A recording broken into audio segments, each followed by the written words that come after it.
So we have Rajesh here. I met him a few weeks ago. Guys, whoever is not talking, can you please put on mute? Yeah, it is Rajesh only. Sorry, so Rajesh. Oh, Maybe okay. Rajesh, if you want, you can mute. I'll give it to you once Sai is done. Okay. Yeah. So, okay, guys. Now, to give I just want to give a little introduction quickly about Rajesh. Rajesh has been, researching, has been looking into the crypto for over 6 to 7 years that I know of. So he's very passionate and very driven, and he has seen the future of crypto way back 8, 7 years ago. He has undergone so many challenges, success, failures. He knows in and out in the crypto. He's been following, like a baby, like his own baby. So we are very fortunate to have such a passionate person joining crypto, in our ThinkSabio on a voluntarily basis, which is amazing. So he will be sharing us all his experiences and basic questions. I know I'm a basic learner too. I just opened an account this morning, truly, and I'm also learning to where to invest. I have no clue. I'm also starting my journey today. So he will be helping us, all of us who are beginners, intermediate, whatever the levels we have. Let us unfold the journey of crypto. And I really thank Rajesh for doing all these sessions, and all his contributions are all voluntary at this point. Honestly, ThinkSabio is not in a position or is in a position to afford to even give rewards to anybody. We are under our operation expense, as I told you, is around 40K, but our revenue is 17K because we have 1,700 people so far. So again, that's a different story. That's not a stopper for us, but we have some challenges. We'll handle that. That being said, I hand off to Rajesh, our hero. Let us learn from him whatever we can. Thank you all. Yeah, thank you, Sai. If any, Sai, if you go to mute, if you ever need, maybe put it in chat so that way I can unmute you. I'm looking for RB. Yeah, Rajesh, I'll let you. Okay. Hello, everyone. Can everybody hear me? Yes, I can hear. That means everybody. Okay. Okay, good. Okay. So thanks, Sai, for the introduction. Again, I've been in crypto since a long time. At the same time, I'm not an expert or anything. Since I've been here for years, maybe I know a little more than people who join later. But yeah, I'm going to tell you whatever I know of. Okay, how to buy, how to sell, how to look at projects and all that stuff. Again, as everything, this is totally my opinion of things. Okay, this should not be considered as any financial advice or anything. So that's a disclaimer. So I'm going to tell my opinion. Upon that, you take that thing as an advice, and depending upon that, you make your own decisions. If you make money, the profit is yours. If you lose money, the losses are yours. Okay, so I am here just to tell you my side of things. Okay, how I look at things, like what I feel about crypto, and everything are my opinions. Okay, so do your own research. That's the biggest thing you need to do, because once you do your own research, the confidence you have in that particular crypto or anything will be high. So it will help you hold the assets even during the downturn. Okay, so that's the disclaimer I just wanted to tell you all, guys. Now, I have planned, at least 7 or 8 sessions, on different aspects of crypto. Okay. So I'll take those sessions over maybe a month or month and a half, depending upon my availability and everyone's availability. So I think ThinkSabio team has shared the sessions. So it's good, if you can understand all these things. You will not find this information in a lot of places. So maybe if the first couple of sessions are very basic, but after that, the other sessions which you are going to see, it took me 2 to 3 years to understand all those things, and I had to learn it the hard way by losing money. Okay, so like I'm going to share whatever I have learned. So that's people who can spend time, you will learn without losing money. Okay, so that's something which you might not find outside so easily. Again, you can search in Google. There are like so many courses which they sell just to teach whatever I'm going to tell you in those like 5 or 7, 6 or 7 sessions. Okay, and courses range from anywhere between like $500 to $1,000. Okay, you don't have to pay all that stuff. Okay, I've done all those stuff. Okay, I'm going to teach you all, like I'm going to tell you how to do it from my perspective. And on top of that, like if you do your homework, okay, spend some time on it, you will get used to it, and like you will become an expert in that field. Okay, now crypto investment is not as simple as stock investment. Okay, stock investment, you just buy and sell. So these are the only two aspects where you make money in stocks. But crypto trading is just one aspect of crypto. There are many aspects of crypto from which you can make money. At the same time, the volatility in crypto is huge. Okay, a 50% dip is very common. A 200% rise in a day is very common. So people should not panic. Like 10%, 20% dip is like, people should not even panic. Okay, even if an asset goes down by 50%, you need not panic. Okay, so only people who have that heart, who can take that volatility, should be in crypto. Okay? Also, it has a lot of learning curve. It's not simple. Okay, you need to spend some time, learn stuff. Okay, and it's like it has a lot of learning curve, as I said.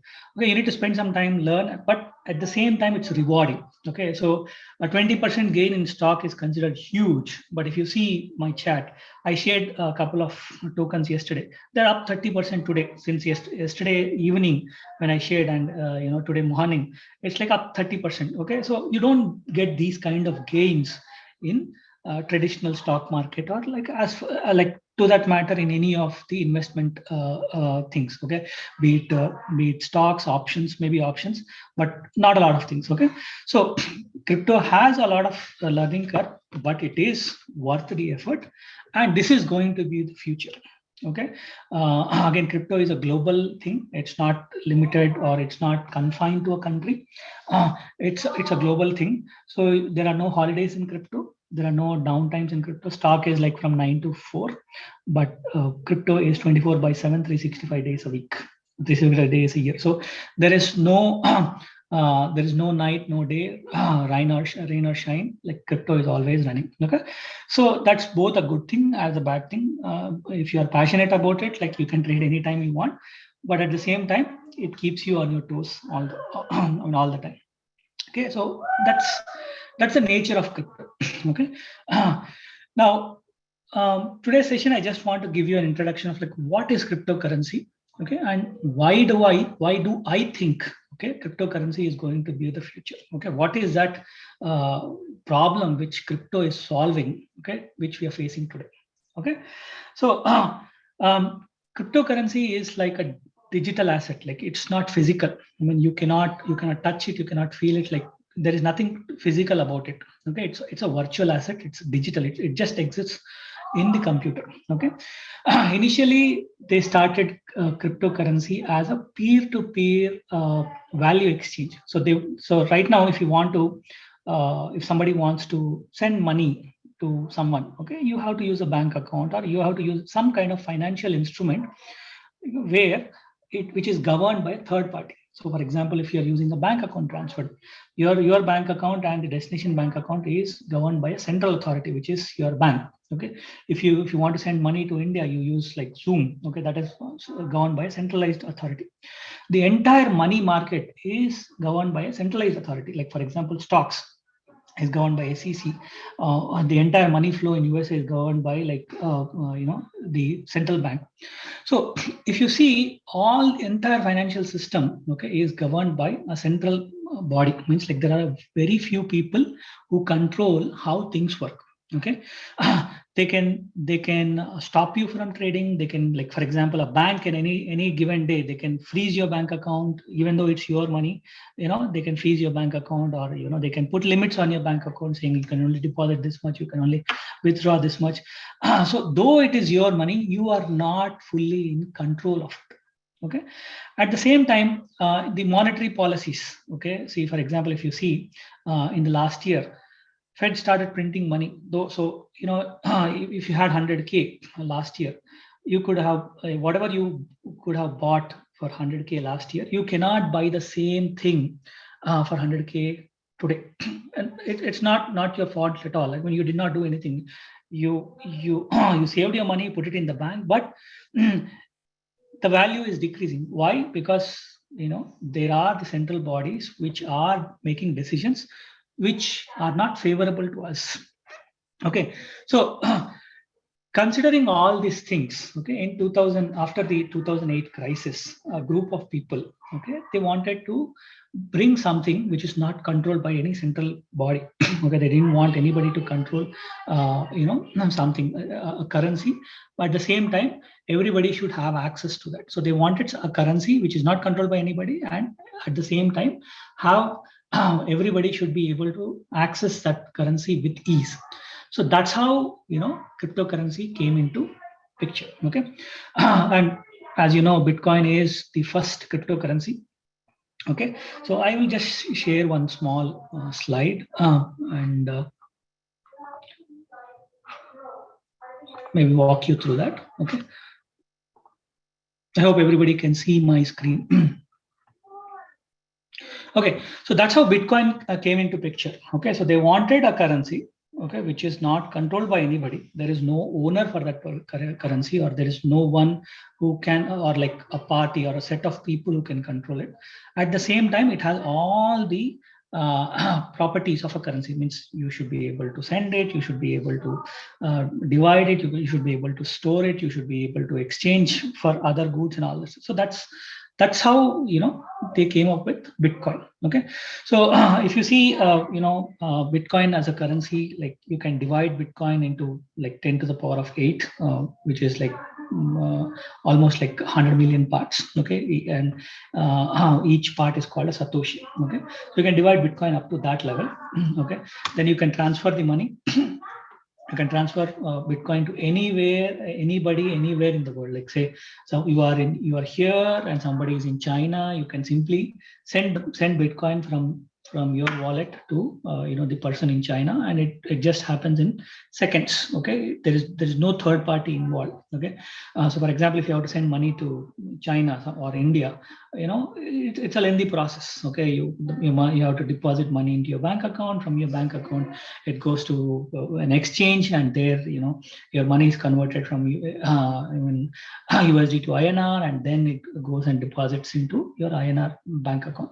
Okay, but that's all not there in Bitcoin. Like, Bitcoin, like, it's a global currency, and you can exchange, you can send and receive just like that. Okay, again, it's not physical. I mean, money, it's physical. You can go into the bank and, like, you can withdraw, and you can physically touch it, feel it, and all that stuff. But Bitcoin is not physical. It's purely virtual. Okay, and as a bank, there is no central authority. Everybody who owns Bitcoin is the owner of it. So if there are 10 million people who own Bitcoin, then all the 10 million people are the ones who control the Bitcoin. Okay, so that's how those were the things which which they wanted in a currency. So today, like, if you see, nobody can ban it, nobody can stop it. Okay, say for example, India says like they want to ban Bitcoin, but people can still trade. Okay, China has banned Bitcoin, but still a lot of Chinese who are trading Bitcoin through VPNs and all that. So it's an uncensored thing. Okay, it cannot be censored by a country or a state or like a set of countries. It's very difficult to censor it or like ban it. So that's the nature of cryptocurrency. And you'll be hearing like, okay, Bitcoin is used for illegal activities and all that stuff. But like, if you really look into it, hardly 1% of the people who use Bitcoin are using for like some illegal activities. But if you see, people who are using fiat, more than 30% of the people who are using fiat use them for like money laundering and all that stuff. So okay, so mainstream media always wants to paint a negative picture about Bitcoin because the moment control comes to Bitcoin, if everybody starts using Bitcoin, central authorities lose their power. Okay, so that's the reason why China or India or like US, they want to either ban it or they want to control it. Okay, so that's why you will only hear negative about Bitcoin. It took like almost like 10 years for Bitcoin to be where it is. Okay, it started in 2011, but if you see, like they have been painting a negative picture all the way from 2011 2012, but Bitcoin has like survived all the hurdles. And if you see 2018 2019, there was a huge negative propaganda on Bitcoin. Why? Because the moment people start using Bitcoin, it becomes a global currency. All the central government, all the politicians, okay, they are going to lose power. They will not have the authority to control. Okay, so that's what is a digital currency, and it's decentralized. There is no central authority. Okay, it is controlled by the people who are a part of it, and no country or like no politician wants the power to go to the people. They really want to hold the power. So that's the reason you will always hear negative things about any digital currency, like be it Bitcoin, be it Ethereum, or whatever it is. Okay, but if you believe that future is decentralized, then like you'll understand the importance of Bitcoin. Okay, so Bitcoin was the first currency. Then again, the second currency was like Ethereum. Okay, Ethereum came into picture after Bitcoin, like I think in 2014. So that is like a global computer. Like you can program the digital currencies to execute stuff. So for example, you can do any sort of thing on Ethereum. Okay, so basically, like for example, if you want to buy a house, so traditionally what do? You go look at the house. You and the buyer gets into an agreement. You go to a third party, which could be a bank, which could be a lender. Okay, so and they execute the contract. So basically, if you are a buyer, you put the money into escrow. Okay, and then the seller signs a document and hands over the house to you, and then the escrow company transfers the money to the seller. So here, if you see, the escrow agent or the bank is a third party, but blockchain, Bitcoin or Ethereum, this eliminates the middleman or the third party. It's a trustless system. So you can program it in such a way that, okay, if the buyer sends the money, the asset will be transferred to the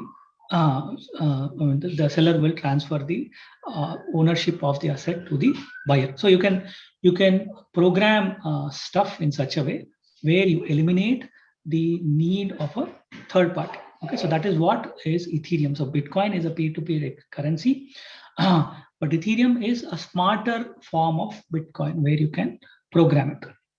Okay, so then again, like you have so many other currencies which have like a different use case. For example, Bitcoin was peer-to-peer currency. Ethereum was like, it's a smart contract enabled platform where you can write, program, transfer assets without a third party.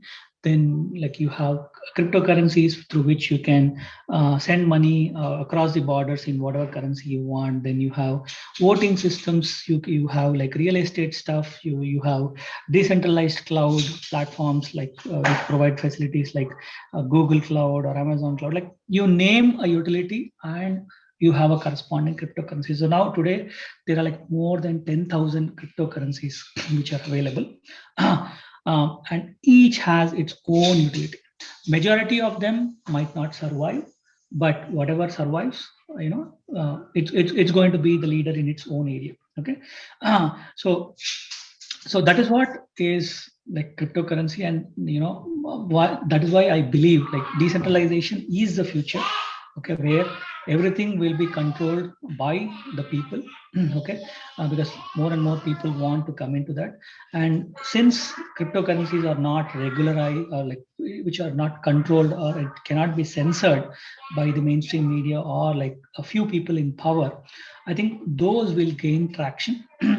Okay, and since this is a global phenomenon, it's not like limited to a country or a state. Okay, so for example, if you buy Bitcoin, I mean, you can sell Bitcoin anywhere, not just in US.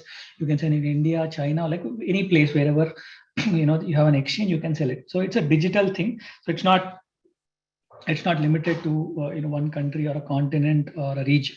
Okay, so that's what a cryptocurrency is. Okay, it's a digital thing. Okay, it's not physical. It's not controlled or it's not censored by anyone. Okay, everybody who is a participant or owns a digital currency is the owner and can decide what decisions they can take.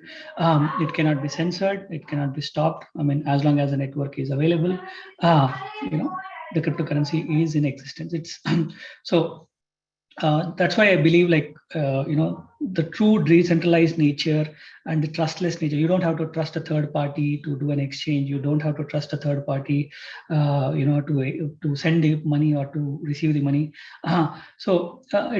It's totally a programmatic way of doing transactions. Okay, so that's why I believe this is going to be the future. Okay, and it's not inflationary. It means, like, for example, as Fed is printing the money, like they can print money just like that, and like they can distribute it. Same thing cannot be done with Bitcoin. It has a limited supply. Okay, nobody can increase it, nobody can decrease it, and if something is lost, it's lost forever.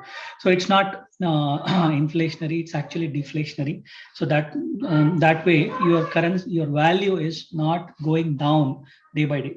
Whereas your fiat currency value, it goes down. The more you print, the value goes down. But digital currencies like Bitcoin and Ethereum, they are deflationary. Means the supply decreases as you go on. It could be because of the fees, because of the transaction, due to the burn, or like or people lose it. So it's deflationary. So it's always like, there is no, I mean, as long as the network is active and more people use it, the value of it goes up. Okay, and if you see a lot of big companies, like be it Tesla, be it Apple, be it like MicroStrategy, they are investing a lot of money into Bitcoin as a hedge to the fiat inflation. Because if you have like some money, the value of your money is decreasing, okay, day by day. So people, like, if you invest in like something like a real asset, it could be like gold, it could be like real estate, it could be like cryptocurrencies like Bitcoin. It's a hedge. So that way you are not losing your buying power with the same amount of money. But if you just keep it as fiat, you are losing money day by day. Okay, so that's the reason you see like majority of the big companies coming into crypto. And I'm sure like in Q1 and Q2 of 2022, you will hear a lot of big organizations putting more and more money. Okay, you will see like pension funds, you will see like a lot of hedge funds. They'll be investing more and more into Bitcoin, Ethereum, or like any of the digital currencies what they see fit, because this is going to be the future. This is like the internet in 1990. Okay, so how the internet revolution has taken place, similarly now the digital currency revolution is taking place. So this is going to be the future, and you will see like a lot of people, people working in Google, Amazon's, Facebook, and all that stuff. They will be moving to blockchain. You might have already seen that. Facebook has renamed it as Meta, which is like metaverse. So again, that's a part of digital currency revolution. So you'll see more and more companies coming into that space. Like Square has named itself as Block. So if you follow the smart money also, they are investing into Bitcoin and digital currencies. Okay, so that's about it. And I think we can start off with Q&A. Let me go through the chat.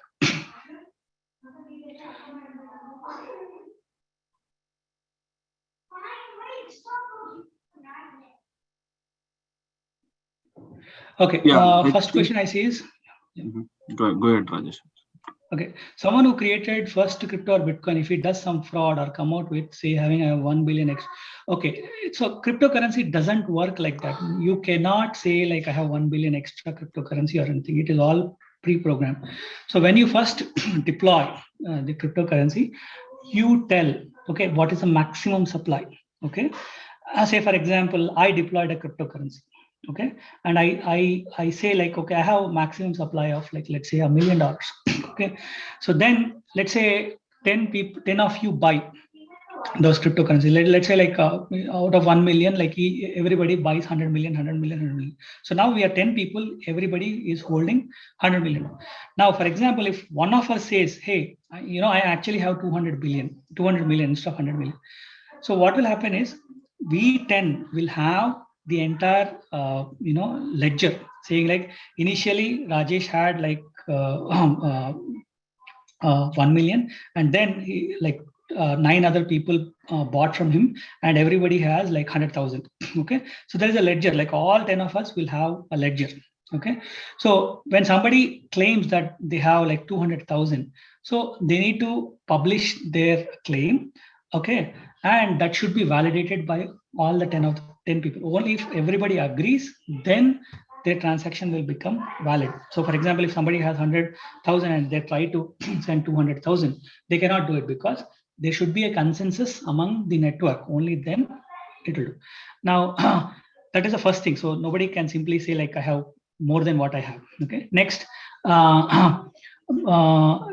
hackers wipe out, they kill the entire chain. It's not possible. Okay. So they have to hack millions of computers. For example, in order to hack Bitcoin, they would have to hack millions of computers, not just one computer they need to hack. They have to hack millions of computers at the same time.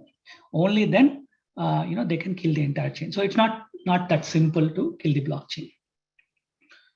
Okay, government says we can help any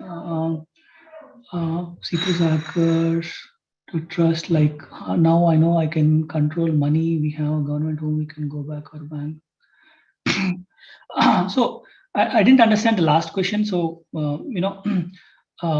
you can buy gold, you can keep it with you. Similarly, you can buy Bitcoin. You can store it in your computer. You have like it's like a bank account.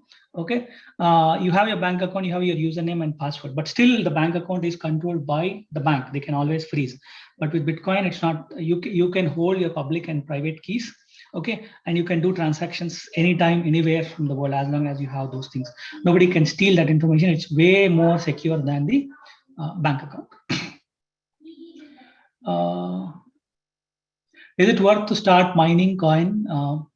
I mean, depends. Like you need to pick up a coin which is very new to the market and start mining it. But again, there are two concepts in cryptocurrencies. One is called proof of work, another is proof of stake. Okay, majority of you can only mine where it is proof of work. For example, Bitcoin and Ethereum are two examples where it is proof of work. But slowly, many of them are going to proof of stake, where you hold a certain amount of cryptocurrency in order to do the digital transaction. So in that case, mining is not an option. But again, there could be other currencies which are proof of work. You can do that. Can you provide guidance on how to open account, how to transfer, etc.? Yes, that will be my next session. I'm going to take a session on how to trade on centralized exchanges and decentralized exchanges. How do you transfer and all that stuff? Okay, that's my next session.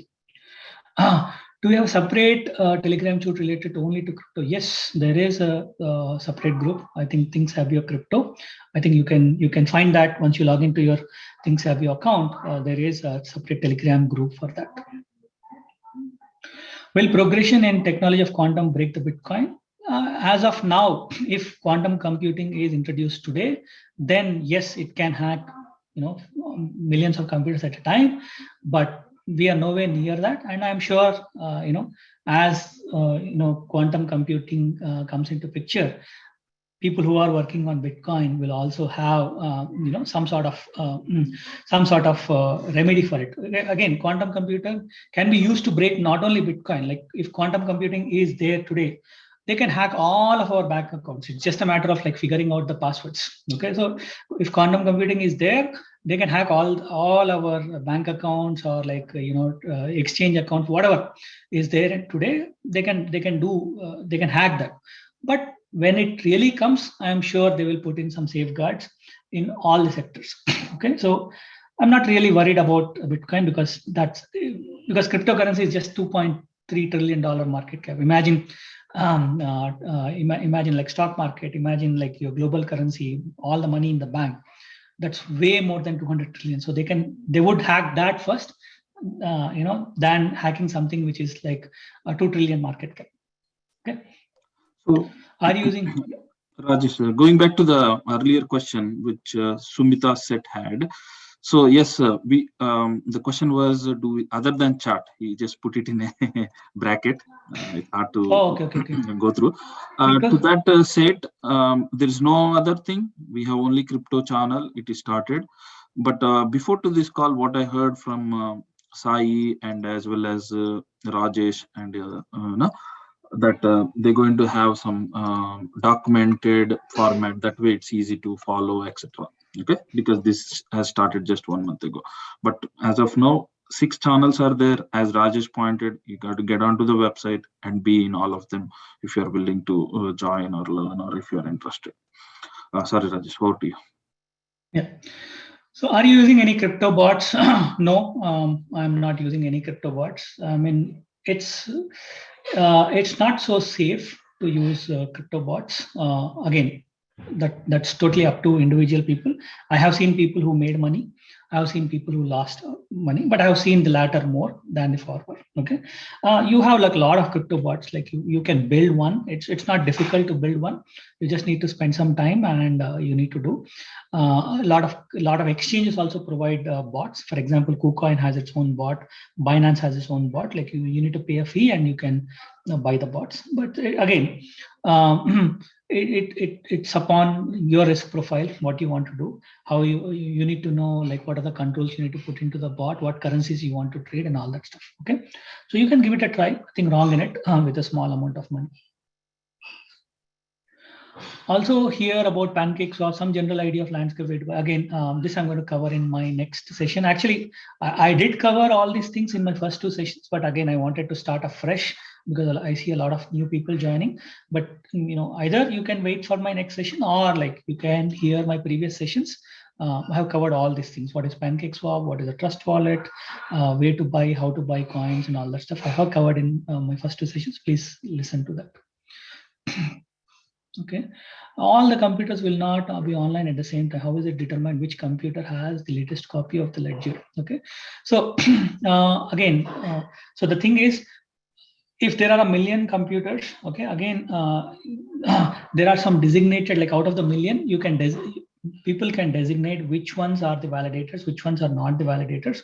Okay, so it's not like these computers which are the validators or like which do mining. These are not like our traditional laptops or desktops. Okay, they keep on running continuously. Okay, but again, it doesn't depend upon one computer or a set of computers. Okay, so when so what happens is when something has to be validated, it is published outside, and any computer that is online can validate that transaction. It could be, that computer could be anywhere. So there is actually a competition to validate the transaction. So if there is one transaction, there are like a lot of people who want to validate it. So it doesn't matter like if few computers are down or anything. So there are millions of computers, and let's say like to validate a transaction at the most, like 10 computers are more than enough. Okay, so there is actually a lot of competition to validate a transaction. So it's not like all the computers have to be there online.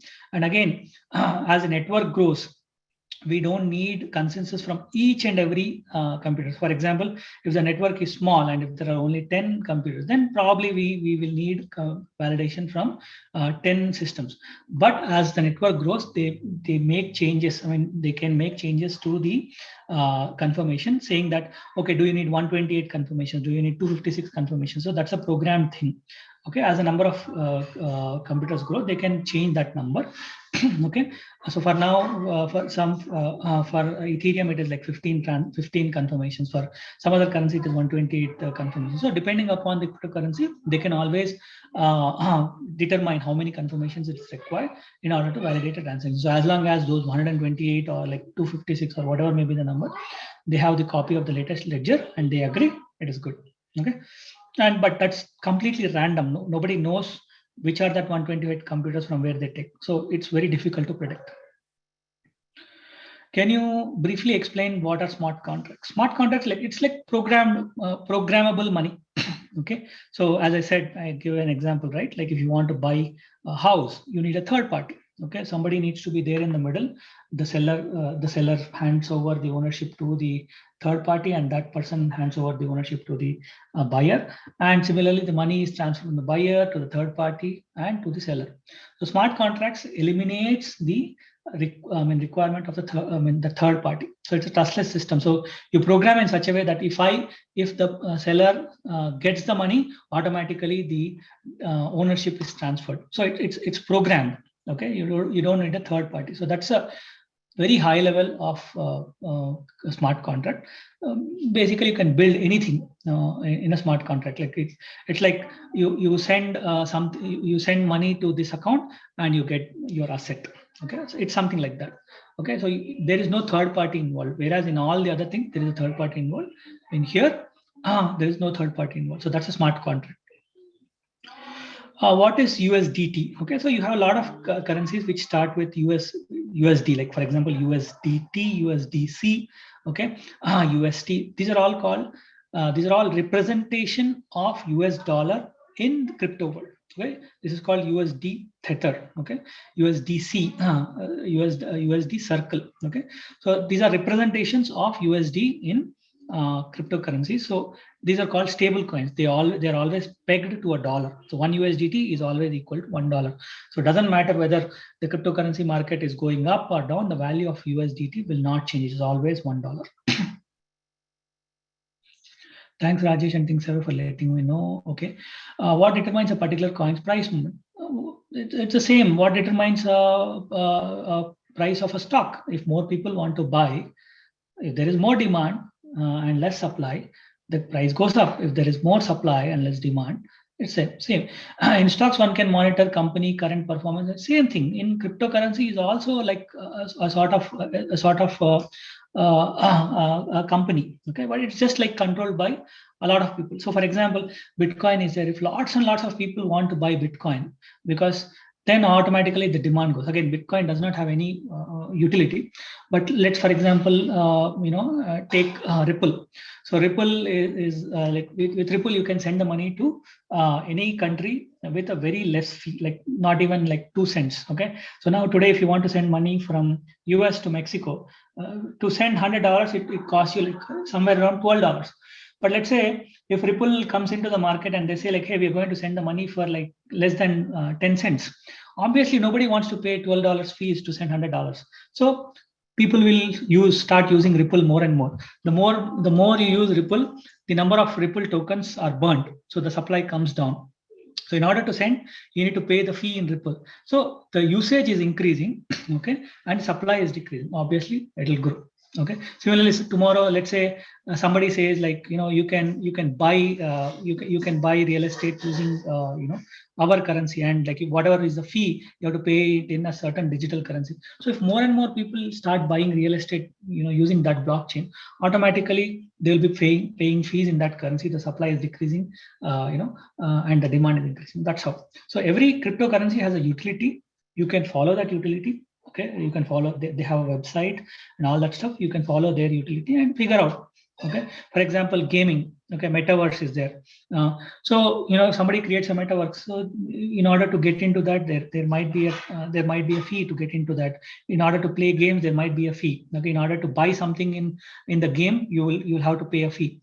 So that's the utility of that particular token. So as the demand increases, the price increases. And again, every cryptocurrency has a website, has a team. Okay, again, team is not the complete owner. They own a part of it, and rest is the community. So you can follow their website and all that stuff, and and there you can find, how it is doing, what is their guidance and all that stuff. Can we talk a little bit on taxation? Yes. Again, this is a topic I have. If you see my list of topics, taxation is one of the topics, so I'm going to cover it there in detail. If you buy and sell stocks the same day, then we call trading. Crypto, yeah, same thing, same as stocks. You can buy and sell crypto the same day, same hour, whatever you're free to do. Okay, it's treated as the same. Can you explain what is mining? Why spend money or pollute the world on something which is man-made? And like we dig gold and spend energy, makes sense. Okay. Again, this is a lot of misconception. People thinking that mining yes, takes electricity, but it's not useless. Okay. So imagine like you have to send money from here to India. Okay. You have to open your laptop. You have to log into your system. Okay. You have to initiate a transaction. On the bank side, they have to validate a transaction. On the US bank side, they have to validate a transaction. Then they have to exchange the money. Then they have to deliver the money to your Indian bank account. They have to do the transaction. So the amount of energy spent across all, you're spending energy. Your laptop doesn't come up without power. Similarly, the bank server does not run without power. Similarly, the India bank doesn't run without power. They're all using energy. For Bitcoin also, in order to send money from here to somewhere else, you need to validate the transaction. That is the same amount of that's why you're using money. It's not like you're just doing for fun, right? So it is the amount of energy spent to validate a transaction. Agreed, Bitcoin was using a lot of money, but I think if you follow Bitcoin closely, they have come up with Lightning Network. Okay, so which has reduced the usage of electricity to a great extent. Previously it was huge, but now it is very, very less. So imagine now, billions and billions of transactions are happening everywhere. So imagine how much energy is being used by Visa, MasterCard, American Express, Bank of America. They are all using energy. It's not happening without the use of energy, right? So that's the difference. So if you go inside and understand, read, spend some time, you will understand like why mainstream media wants to always paint a negative picture.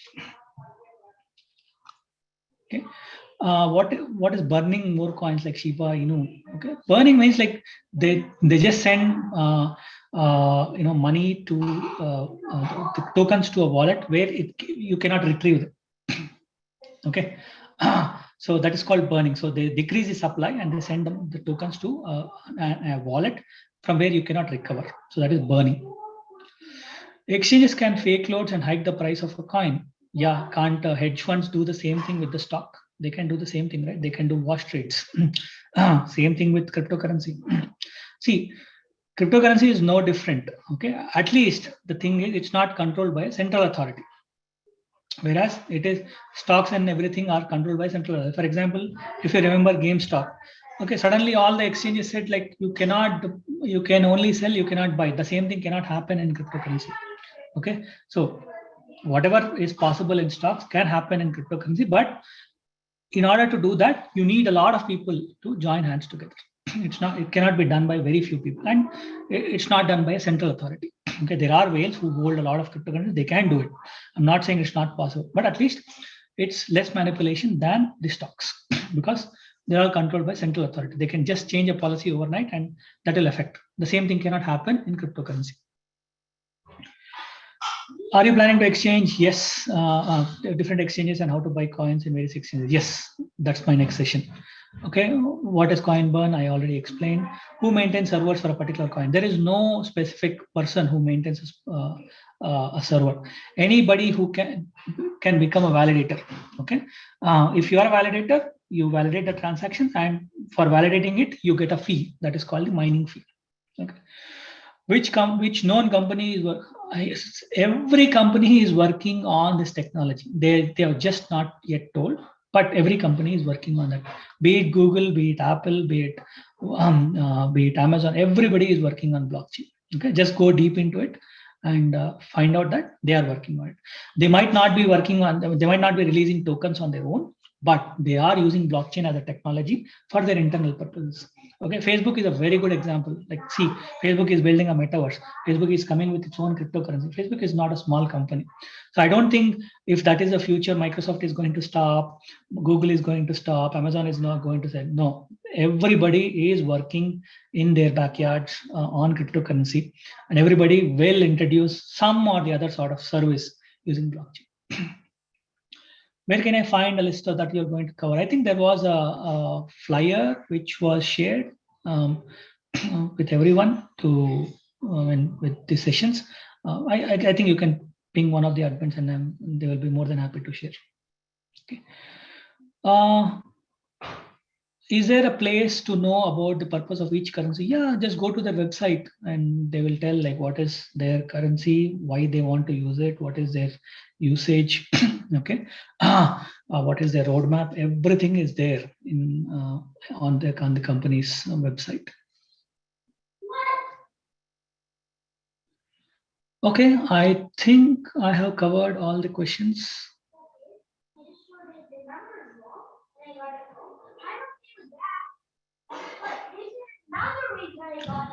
Is SafeMoon a good crypto? No, don't go for meme coins.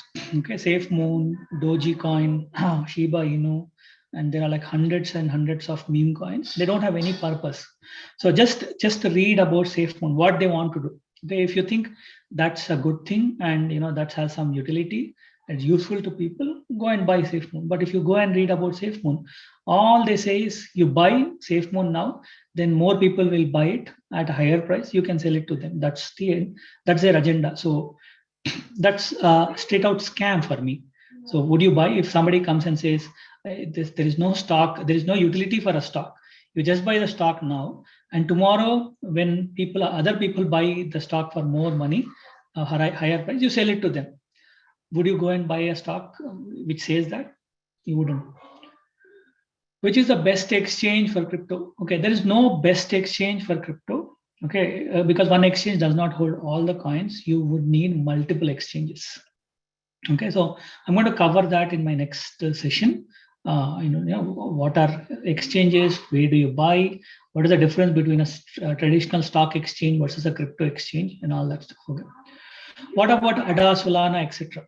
Yes. So now read about ADA, what they are trying to do. Read about Solana, what they are trying to do.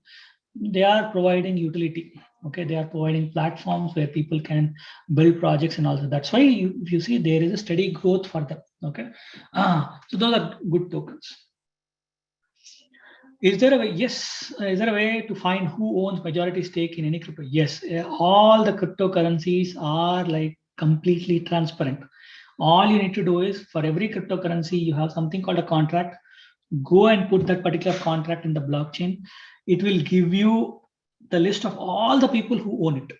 Okay, not just like majority stake. Right from the highest to the lowest, you can see, and you can also see how many people sold. Okay, at any given point of time. You can figure out who sold, who bought. Everything is transparent. Nobody can hide it. Okay, so that's a very transparent thing. It's not like after 3 months only you get the information from who bought it, who sold it. It's not like that. Okay, you can find that information. You can at least know okay, this wallet, you might not know the person's name with that wallet, but at least you know that these are the wallets which hold cryptocurrency. What are some of the websites that you like to do research on?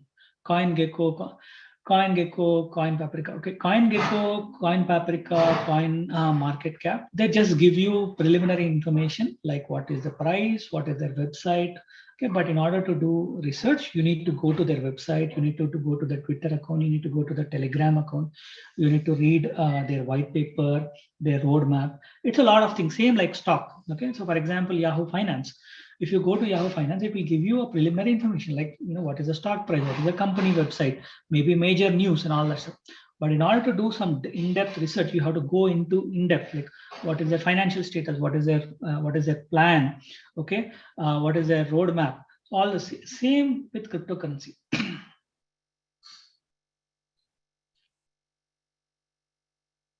Okay, we have 5 more minutes. If there are any questions in 5 more minutes, I'm happy to answer.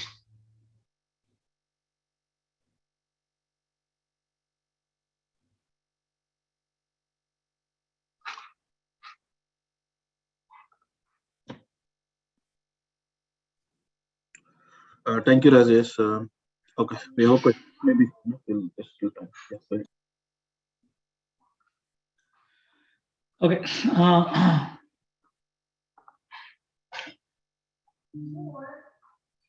What are the key elements need to look to research for a cryptocurrency to understand its future? Yeah, there are first utility. You need to look at the utility. You need to look at the total supply. You need to look at the team. You need to look at their vision. Okay, what did they achieve so far? What is their experience? Okay, what are they trying to build? Okay, is it like too ambiguous? Is it too ambitious? Can they build? Okay, what are the tokens? How much supply they are controlling? How much is controlled by the community? So those are some of the aspects which you need to look into. Majority is utility and what their plan is and are they capable to deliver it. Okay. Is there a YouTube channel you follow every day to see crypto news? Yes, I follow a bunch of channels. I've shared those channels in the chat multiple times, so you can just search for YouTube in ThinkSabio Crypto, and you'll see like I've posted the YouTube channels. Okay, is Gemini a good platform? Yeah, it's an okay platform, but yeah, there are better exchanges than that.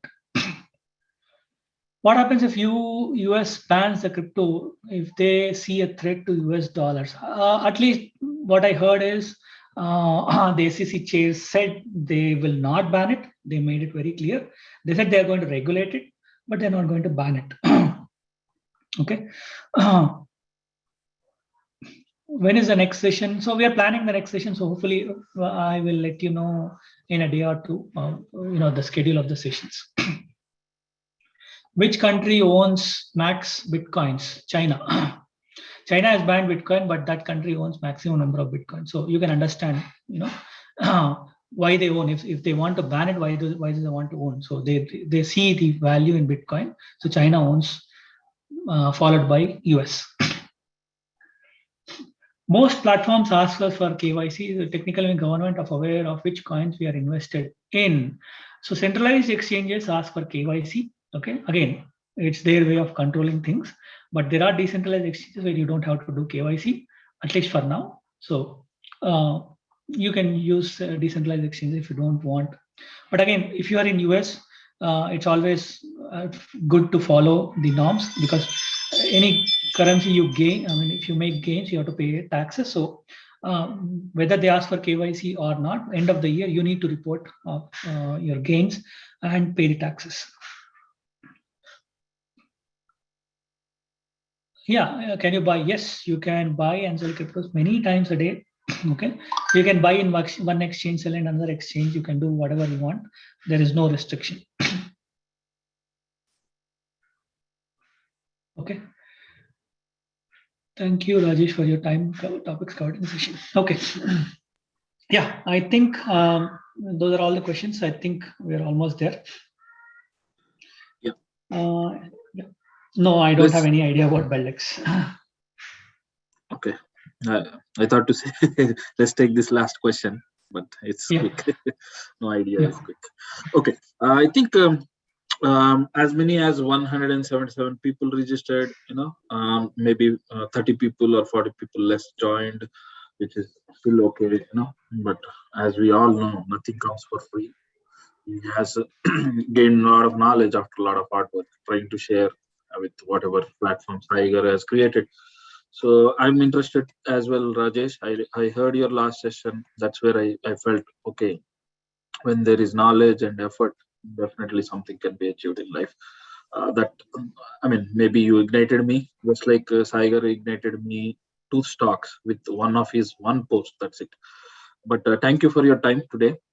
As planned, everybody who has questioned, Rajesh and ThinkSabio has come together, come up with the topic list, which is already given. So plan is to cover those, keep meeting short, and cover question and answer. Okay. If you want to learn, yes, take time to review the videos and gain more knowledge. That's the only way, as we all know. So I think Rajesh covered good amount of stuff. It will be never ending if you want to keep on going. So on that note, I think we're going to end this session with the topic one, whichever was planned and covered as planned, right? And then we will meet next time whenever ThinkSabio and Rajesh come together and come up with a session. Thank you so much, Rajesh. If you have any closing words, we can cover. Yeah, crypto is not simple. It's not as simple as like buying and selling. It requires a lot of effort, a lot of concept. I mean, you need to spend some time on crypto. It's very volatile since it is new, but it's worth that effort. You can gain, it could be knowledge, it could be profits, but at least in my opinion, the next decade belongs to crypto. So the more knowledge you have, the better you place yourself among others. Yeah. Thank you, Rajesh. Then we'll end this. Yeah. You're cool, right? Yeah. Okay. Yes. Yeah. Thank you, Rajesh. We'll connect. Yeah. Thank you. Thank you all. Have a good rest of the day, and let's see if we can get green market on stock market starting new year. Thank you all. Bye.